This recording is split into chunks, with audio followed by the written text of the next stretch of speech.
Today's Spotlight is brought to you in part by presenting sponsor, Busey Bank. Busey, your dream, our promise. You're watching Spotlight, and today I'm joined by Connie and Isabella. They're representing the Resiliency Institute. So welcome. Thank you. Thank you. Good to have you both here. And I'm going to start right out with Connie. What's the Resiliency Institute? The Resiliency Institute is a nonprofit organization. We're local. We were founded by two Naperville residents, Jody Trendler and Michelle Hickey, with the goal of empowering people with the knowledge and skills they need to build resilient lifestyles and landscapes and communities. And so we do that through our community outreach programs and design services for outdoor spaces and our educational programming.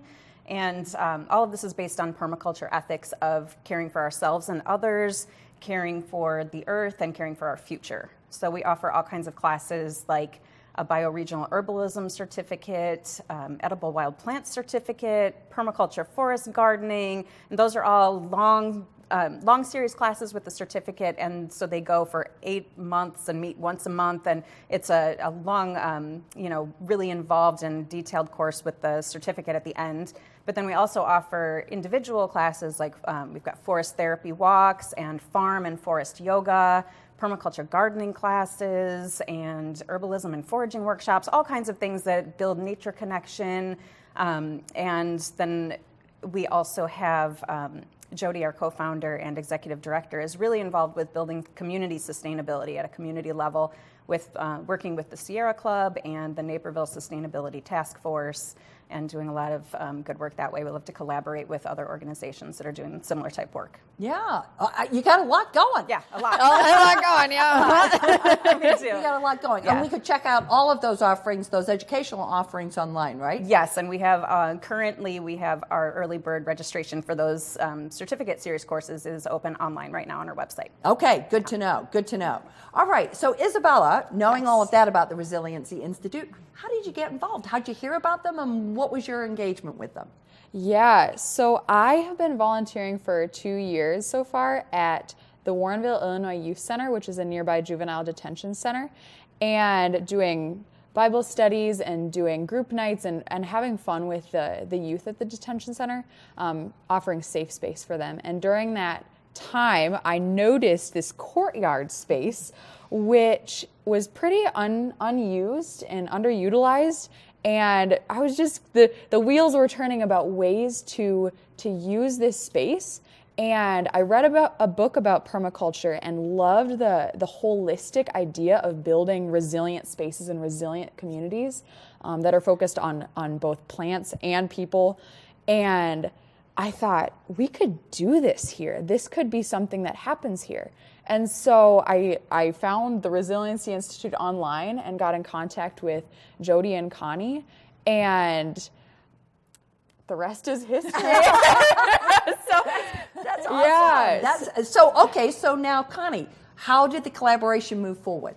The first thing we got to do, we were so excited about her ideas and her project, but we needed to see the space. So we planned a visit over at the Illinois Youth Center, and we got to go in and meet a lot of the people that we'd be working with there and learn about the system that's already in place. Mm-hmm. Permaculture is a holistic design system, so we needed to learn about the actual system that's already in place. It's a prison system, so they have things that have to be done in a certain way, and we were going to have to implement our design to work into that existing system.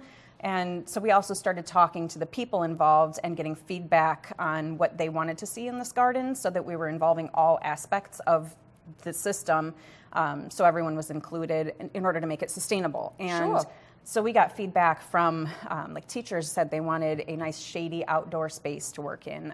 Counselors wanted a therapeutic garden space to talk to the youth in, and maintenance wanted to not have to be able to, not have to be bringing their lawnmowers through the building and out into the courtyard. So they wanted, easier maintenance. And so we just tried to get feedback from all parts of the system, the human component, the kids, what do they want to grow? They were really excited about watermelons, which is so cool. Yeah. So that was the next step. And then we had to start implementing it. And that was a whole learning experience too, because a lot of these kids have had no experience with, even thinking about gardening. There's a difference between dirt and soil, and not everyone knows that. And so, at first a lot of them, they didn't even want to touch the dirt, they didn't want to get dirty. So just doing that and getting them comfortable with that and playing with earthworms and things like that. Every aspect of it was a learning experience for them and for us. It was really cool. Yeah. Well, that certainly is a big collaboration there. But the word that whole sustainability, that word can take a lot of different meanings, right? But as you were just talking about, making sure that it would continue after you had left the premises. That's really interesting. So, Isabella, what was your favorite part of this whole process? Yeah, so I think just my heart in this has been very much so seeing these youth as people, right? At the end of the day, they're young people who are incarcerated. They're in our criminal justice system, and they could stay there, right? They could stay there, and they could just keep on coming back. But we don't want that, right?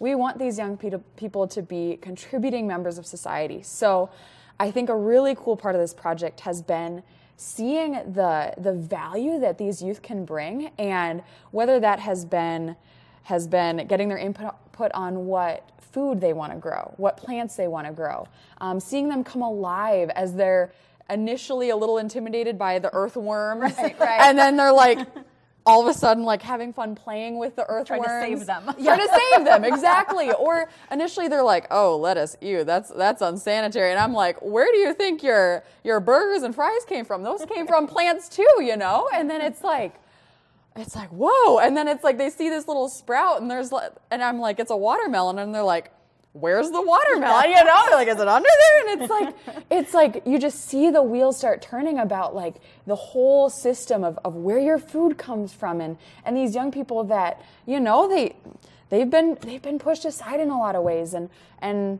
we want to invest in them. This project ultimately at the end of the day has been wanting to invest and see the potential in these youth, and You're very been passionate. fun. It's been really fun. I love your passion. Yeah. So what do you need to keep the project going? And then we're going to toss it to Connie for the Resiliency Institute. Yeah. So we need some donations to make this project be sustainable in the long run. We need some donations through our GoFundMe site is really important. And then we need volunteers. We need people who want to be a part of this.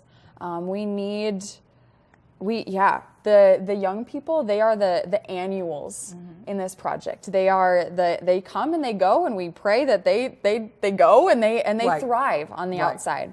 And we as volunteers will stay, we'll continue. The staff there, they'll stay, they'll continue, and we want to continue to grow those partnerships. We're the perennials that keep coming back. Yeah, absolutely. Yes. Absolutely. Yeah. So Connie, add to that, what do you need at the Resiliency Institute? As a nonprofit, we also need, just as an organization in general, we definitely need sponsors and donors to help keep us going and help us continue the type of community outreach that we do in the educational programs. And so for projects like this too, we're really trying hard to keep costs low. We want this project to happen. We're trying to source materials and donations and things for inexpensive, keep everything very low so that we can make it happen. We don't want it to fail. We want the project to be a success. So we definitely need donors, but we also need volunteers, especially during the off season when, like right now, we're not growing anything in the garden, but we would still love to have volunteers be able to go to the center and work with the kids. And there's plenty that can be done in the winter, in the summer when a lot of the college kids go home and they're not able to be there. We could use volunteers. We have people who would like to do mindfulness and meditation programming out in the courtyard out there in the garden for the students, and donations would help with that. So it's really the same thing. So we can use it as a nonprofit in general and also specifically for this project. For that project. Yeah. Well, listen, thank you so much for coming by, and what a great project, and I'm super excited that you've reached out, and what a great collaboration you have going. Yeah. So if you are interested in learning more about the Resiliency Institute, please go and visit their website. We're going to take a quick break, but stay with us. We're coming right back with more Spotlight.